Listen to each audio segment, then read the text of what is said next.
22 जनवरी 2023 की अव्यक्त मुरली है। रिवाइज कोर्स है 25 नवंबर 1993। मुरली की हेडलाइन है सहज सिद्धि प्राप्त करने के लिए ज्ञान स्वरूप प्रयोगी आत्मा बनो। आज ज्ञानदाता वरदाता अपने ज्ञानी तू आत्मा योगी तू आत्मा बच्चों को देख रहे हैं। हर एक बच्चा ज्ञान स्वरूप और योग युक्त कहाँ तक बना है। ज्ञान सुनने और सुनाने के निमित्त बने हैं, वह ज्ञान स्वरूप बने हैं। समय प्रमाण योग लगाने वाले बने हैं, वह सदा योगी जीवन अर्थात हर कर्म में योग युक्त युक्ति युक्त स्वतः व सदा के योगी बने हैं। किसी भी ब्राह्मण आत्मा से कोई भी पूछेंगे कि ज्ञानी और योगी हैं तो क्या कहेंगे? सभी ज्ञानी और योगी हैं ना। ज्ञान स्वरूप बनना अर्थात हर संकल्प बोल और कर्म समर्थ होगा, व्यर्थ समाप्त होगा, क्योंकि जहाँ समर्थ है वहाँ व्यर्थ हो नहीं सकता। जैसे प्रकाश और अंधियारा साथ साथ नहीं होता, तो ज्ञान प्रकाश है, व्यर्थ अंधकार है। वर्तमान समय व्यर्थ को समाप्त करने का अटेंशन रखना है। सबसे मुख्य बात संकल्प रूपी बीज को समृद्ध बनाना है। अगर संकल्प रूपी बीज समृद्ध है तो वाणी कर्म संबंध सहज ही समृद्ध हो ही जाता है। तो ज्ञान स्वरूप अर्थात हर समय हर संकल्प हर सेकंड समृद्ध। योगी तो आत्मा सभी बने हो, लेकिन हर संकल्प स्वतः योग युक्त युक्ति युक्त हो, इसमें नंबरवार है। क्यों नंबर बने? जब विधाता भी एक है, विधि भी एक है, फिर नंबर क्यों? बाप दादा ने देखा योगी तो बने हैं, लेकिन प्रयोगी कम बनते हैं। योग करने और कराने दोनों में सभी होशियार हैं। ऐसा कोई है जो कहे कि योग कराना नहीं आता?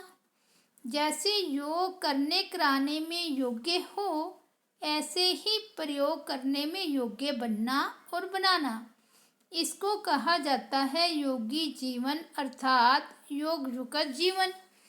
अभी प्रयोगी जीवन की आवश्यकता है।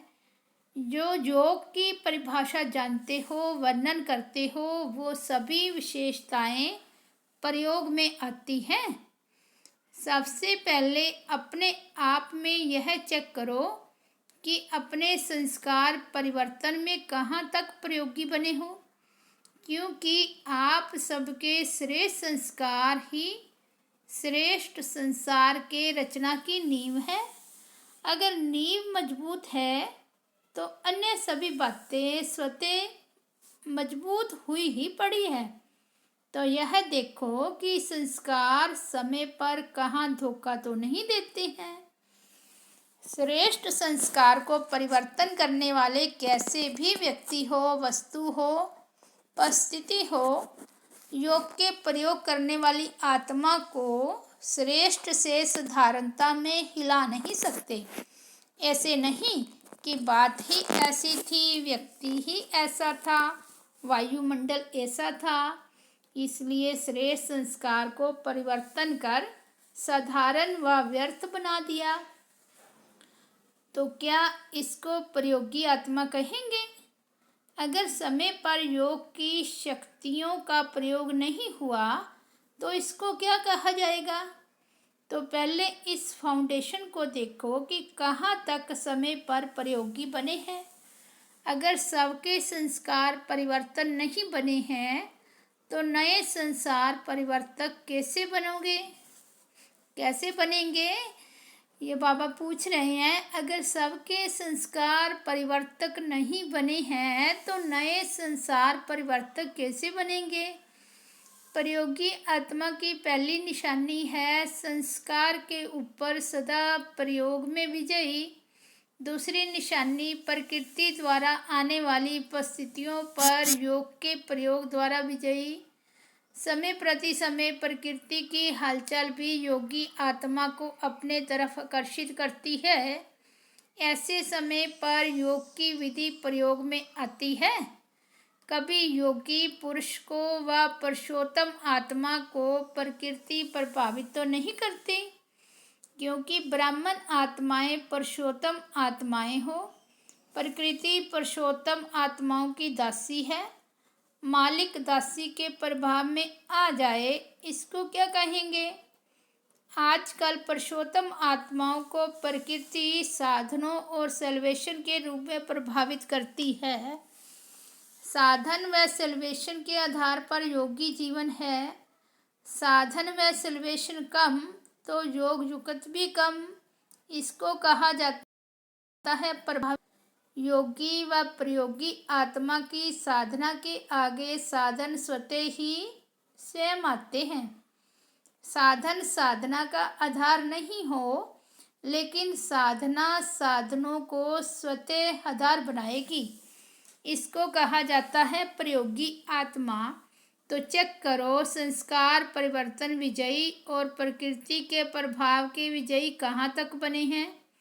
तीसरी निशानी है विकारों पर विजयी।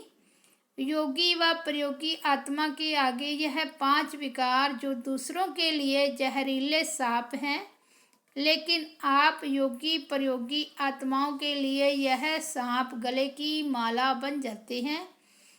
आप ब्राह्मणों के और ब्रह्मा बाप के अशरीरी तपस्वी शंकर स्वरूप का यादगार अभी भी भगत लोग पूजते और गाते रहते हैं।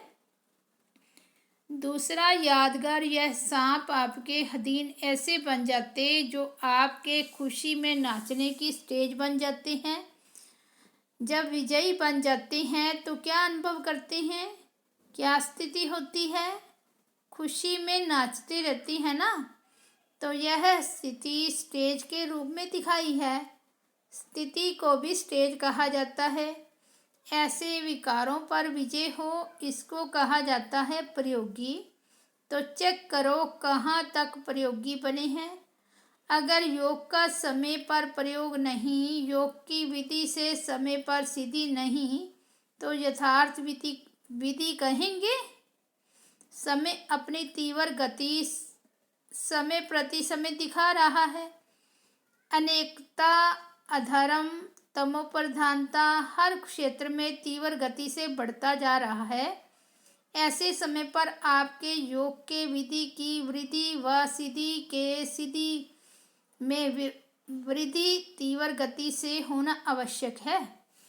नंबर आगे बढ़ने का आधार है प्रयोगी बनने की सहज विधि। तो बाप दादा ने क्या देखा, समय पर प्रयोग करने में तीव्र गति के बजाय साधारण गति है। अभी इसको बढ़ाओ तो क्या होगा, सिद्धि स्वरूप अनुभव करते जाएंगे। आपके जड़ चित्रों द्वारा सिद्धि प्राप्त करने का अनुभव करते रहते हैं। चैतन्य में सिद्धि स्वरूप बने हो तब यह यादगार चला आ रहा है। रिद्धि सिद्धि वाले नहीं, विधि से सिद्धि। तो समझा क्या करना है सब कुछ, लेकिन समय पर प्रयोग करना और प्रयोग सफल होना, इसको कहा जाता है ज्ञान स्वरूप आत्मा। ऐसे ज्ञान स्वरूप आत्माएं अति समीप और अति प्रिय हैं। अच्छा, सदा योग की विधि द्वारा श्रेष्ठ सिद्धि को अनुभव करने वाले, सदा साधारण संस्कार को श्रेष्ठ संस्कार में परिवर्तन करने वाले, संस्कार परिवर्तक आत्माओं को सदा प्रकृति जीत विकारों पर जीत प्राप्त करने वाले विजयी आत्माओं को, सदा प्रयोग के गति को तीव्र अनुभव करने वाले ज्ञान स्वरूप योगयुक्त योगी आत्माओं को बाप दादा का याद प्यार और नमस्ते। 24 नवंबर को 2 कुमारियों के समर्पण समारोह के बाद रात्रि 10 बजे दादी ऑलराउंडर ने अपना पुराना चोला छोड़ बाप दादा की गोद ली। 25 तारीख दोपहर को उनका अंतिम संस्कार किया गया। सायंकाल मुरली के पश्चात दादियों से मुलाकात करते समय बाप दादा ने जो महावाक्य उचारे वह इस प्रकार हैं। खेल में भिन्न भिन्न खेल देखते रहते हो, साक्षी हो, खेल देखने में मज़ा आता है ना। चाहे कोई उत्सव हो, चाहे कोई शरीर छोड़े, दोनों ही क्या लगता है, खेल में खेल लगता है। और लगता भी ऐसे ही है ना, जैसे खेल होता है और समय प्रमाण समाप्त हो जाता है, ऐसे ही जो हुआ सहज समाप्त हुआ तो खेल ही लगता है। हर आत्मा का अपना अपना पार्ट है। सर्व आत्माओं की शुभ भावना, अनेक आत्माओं की शुभ भावना प्राप्त होना, यह भी हर आत्मा के भाग्य की सिद्धि है। तो जो भी हुआ, क्या देखा, खेल देखा या मृत्यु देखा। एक तरफ वही अलौकिक स्वयंवर देखा और दूसरे तरफ चोला बदलने का खेल देखा। लेकिन दोनों क्या लगे, खेल में खेल। फर्क पड़ता है क्या, स्थिति में फर्क पड़ता है। अलौकिक स्वयंवर देखने में और चोला बदलते हुए देखने में फर्क पड़ा। थोड़ी लहर बदली कि नहीं। साक्षी होकर खेल देखो तो वो अपने विधि का और वो अपने विधि का। सहज नष्टो मोह होना, यह बहुत काल के योग के विधि की सिद्धि है। तो नष्टो मोहा सहज मृत्यु का खेल देखा। इस खेल का क्या रहस्य देखा। देह के स्मृति से भी उपराम, चाहे व्याधि द्वारा चाहे विधि द्वारा, और कोई भी आकर्षण अंत समय आकर्षित नहीं करे। इसको कहा जाता है सहज चोला बदली करना। तो क्या करना है, नष्टो मोहा सेंटर की भी याद नहीं आए। टीचर्स को देखते हुए ऐसे नहीं, कोई जिज्ञासु याद आ जाए, कोई सेंटर की वस्तु याद आ जाए, कुछ किनारे किया हुआ याद आ जाए। सबसे न्यारे और बाप के प्यारे, पहले से ही किनारे छूटे हुए हो। कोई किनारे को सहारा नहीं बनाना, सिवाय मंजिल के और कोई लगाव नहीं हो। अच्छा, निर्मल शांता दादी से मुलाकात। संगठन अच्छा लगता है, संगठन की विशेष शोभा हो। सबकी नज़र कितने प्यार से आप सबके तरफ जाती है। जब तक जितनी सेवा है उतनी सेवा शरीर द्वारा होनी ही है। कैसे भी करके शरीर चलता ही रहेगा। शरीर को चलाने का ढंग आ गया है ना। अच्छा चल रहा है, क्योंकि बाप की और सबकी दुआएं हैं। खुश रहना है और खुशी बांटनी है, और क्या काम है। सब देख देख कितने खुश होते हैं, तो खुशी बांट रहे हैं ना। खा भी रहे हैं, बांट भी रहे हैं। आप सब एक एक दर्शनीय मूर्त हो।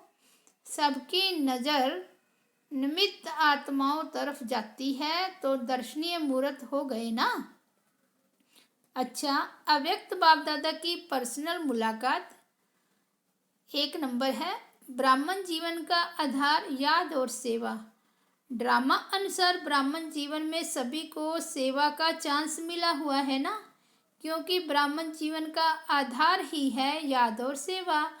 अगर याद और सेवा कमज़ोर है तो जैसे शरीर का आधार कमज़ोर हो जाता है, तो शरीर दवाइयों के धक्के से चलता है ना। तो ब्राह्मण जीवन में अगर याद और सेवा का आधार मजबूत नहीं, कमज़ोर है, तो वह ब्राह्मण जीवन भी कभी तेज चलेगा, कभी ढीला चलेगा, धक्के से चलेगा। कोई सहयोग मिले, कोई साथ मिले, कोई सरकमस्टांस मिले तो चलेंगे, नहीं तो ढीले हो जाएंगे। इसलिए याद और सेवा का विशेष आधार सदा शक्तिशाली चाहिए। दोनों ही शक्तिशाली हो। सेवा बहुत है, याद कमज़ोर है, या याद बहुत अच्छी है, सेवा कमज़ोर है, तो भी तीव्र गति नहीं हो सकती। याद और सेवा दोनों में तीव्र गति चाहिए, शक्तिशाली चाहिए। तो दोनों ही शक्तिशाली हैं या फर्क पड़ जाता है। कभी सेवा ज़्यादा हो जाती, कभी याद ज़्यादा हो जाती। दोनों साथ साथ हो। याद और निस्वार्थ सेवा, स्वार्थ की सेवा नहीं, निस्वार्थ सेवा है तो मायाजीत बनना बहुत सहज है। हर कर्म में कर्म की समाप्ति के पहले सदा विजय दिखाई देगी। इतना अटल निश्चय का अनुभव होगा कि विजय तो हुई पड़ी है। अगर ब्राह्मण आत्माओं की विजय नहीं होगी तो किसकी होगी? क्षत्रियों की होगी क्या? ब्राह्मणों की विजय है ना, क्वेश्चन मार्क ही नहीं होगा।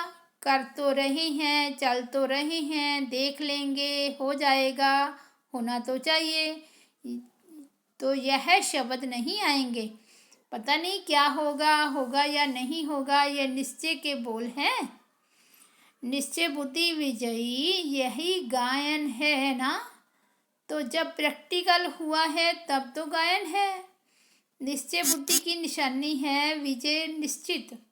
जैसे किसी भी प्रकार की किसको शक्ति होती है, चाहे धन की हो, बुद्धि की हो, संबंध संपर्क की हो, तो उसको निश्चय रहता है यह क्या बड़ी बात है, यह तो कोई बात ही नहीं है। आपके पास तो सब शक्तियां हैं। धन की शक्ति है कि धन की शक्ति करोड़पतियों के पास है। सबसे बड़ा धन है अविनाशी धन जो सदा साथ है। तो धन की शक्ति भी है, बुद्धि की शक्ति भी है, पोजीशन की शक्ति भी है। जो भी शक्तियां गाई हुई हैं सब शक्तियां आप में हैं, है ना। कभी प्राय लोप हो जाती है। इन्हें इमर्ज रूप में अनुभव करो। ऐसे नहीं हाँ हूँ तो सर्वशक्तिवान का बच्चा, लेकिन अनुभव नहीं होता। तो सभी भरपूर हो कि थोड़ा थोड़ा खाली हो। समय पर विधि द्वारा सिद्धि प्राप्त हो, ऐसे नहीं समय पर हो नहीं तो नहीं, और वैसे नशा हो कि बहुत शक्तियां हैं। कभी अपनी शक्तियों को भूलना नहीं, यूज करते जाओ। अगर सब प्रति कार्य में लगाना आता है तो दूसरे के कार्य में भी लगा सकते हैं। पांडवों में शक्ति आ गई या कभी क्रोध आता है? थोड़ा थोड़ा क्रोध आता है। कोई क्रोध करे तो क्रोध आता है, कोई इंसल्ट करे तो क्रोध आता है। यह तो ऐसे हुआ जैसे दुश्मन आता है तो हार होती है। माताओं को थोड़ा थोड़ा मुंह आता है। पांडवों को अपने हर कलप के विजयपन की सदा खुशी इमर्ज होनी चाहिए। कभी भी कोई पांडवों को याद करेंगे तो पांडव शब्द से विजय सामने आएगी ना। पांडव अर्थात विजयी। पांडवों की कहानी का रहस्य ही क्या है? विजय है ना। तो हर कलप के विजयी इमर्ज रूप में नशा रहे, मर्ज नहीं। अच्छा, दूसरा नंबर है सर्व द्वारा मान प्राप्त करने के लिए निर्माण बनो। सभी अपने को सदा कोटों में कोई और कोई में भी कोई श्रेष्ठ आत्मा अनुभव करते हो कि कोटों में कोई जो गाया हुआ है वो और कोई है या आप ही हो। तो कितना एक एक आत्मा का महत्व है, अर्थात हर आत्मा महान है। तो जो जितना महान होता है, महानता की निशानी जितना महान उतना निर्माण, क्योंकि सदा भरपूर आत्मा है। जैसे वृक्ष के लिए कहते हैं ना, जितना भरपूर होगा उतना झुका हुआ होगा, और निर्माणता ही सेवा करती है। जैसे वृक्ष का झुकना सेवा करता है, अगर झुका हुआ नहीं होगा तो सेवा नहीं करेगा। तो एक तरफ महानता है और दूसरे तरफ निर्माणता है, और जो निर्माण रहता है वह सर्व द्वारा मान पाता है। स्वयं निर्माण बनेंगे तो दूसरे मान देंगे। जो अभिमान में रहता है उसको कोई मान नहीं देते, उससे दूर भागेंगे। तो महान और निर्माण है या नहीं, उसकी निशानी है कि निर्माण सबको खुद सुख देगा। जहाँ भी जाएगा जो भी करेगा वह सुखदायी होगा। इससे चेक करो कि कितने महान हैं। जो भी संबंध संपर्क में आए सुख की अनुभूति करे। ऐसे हैं जब कभी दुख भी मिल जाता है। निर्माणता कम तो सुख भी सदा नहीं दे सकेंगे। तो सदा सुख देते सुख लेते, या कभी दुख देते दुख लेते। चलो देते नहीं लेकिन ले भी लेते हो। थोड़ा फील होता है तो ले लिया ना। अगर कोई भी बात किसी की फील हो जाती है तो इसको कहेंगे दुख लेना। लेकिन कोई दे और आप नहीं लो, यह तो आपके ऊपर है ना। जिसके पास होगा ही दुख वो क्या देगा। दुख ही देगा ना। लेकिन अपना काम है सुख लेना और सुख देना। ऐसे नहीं कि कोई दुख दे रहा है तो कहेंगे मैं क्या करूं, मैंने नहीं दिया लेकिन उसने दिया। आपको चेक करना है क्या लेना है क्या नहीं लेना है। लेने में भी होशियारी चाहिए ना। इसलिए ब्राह्मण आत्माओं का गायन है, सुख के सागर के बच्चे सदा सुख स्वरूप सुख देवा हैं। तो सुख स्वरूप सुख देवा आत्माएं हो, दुख की दुनिया छोड़ दी, किनारा कर लिया। जा अभी तक एक पांव दुख धाम में है, एक पांव संगम पर है। ऐसे तो नहीं कि थोड़ा थोड़ा वहाँ बुद्धि रह गई है, पांव नहीं है लेकिन थोड़ी अंगुली रह गई है। जब दुख धाम को छोड़ चले तो ना दुख लेना है ना दुख देना है। अच्छा वरदान है, उड़ती कला द्वारा बाप समान ऑलराउंड पार्ट बजाने वाले चक्रवर्ती भव। जैसे आप ऑलराउंड पार्टधारी हैं, सखा भी बन सकते तो बाप भी बन सकते। ऐसे उड़ती कला वाले जिस समय जिस सेवा की आवश्यकता होगी उसमें संपन्न पार्ट बजा सकेंगे। इसको ही कहा जाता है ऑलराउंड उड़ता पक्षी।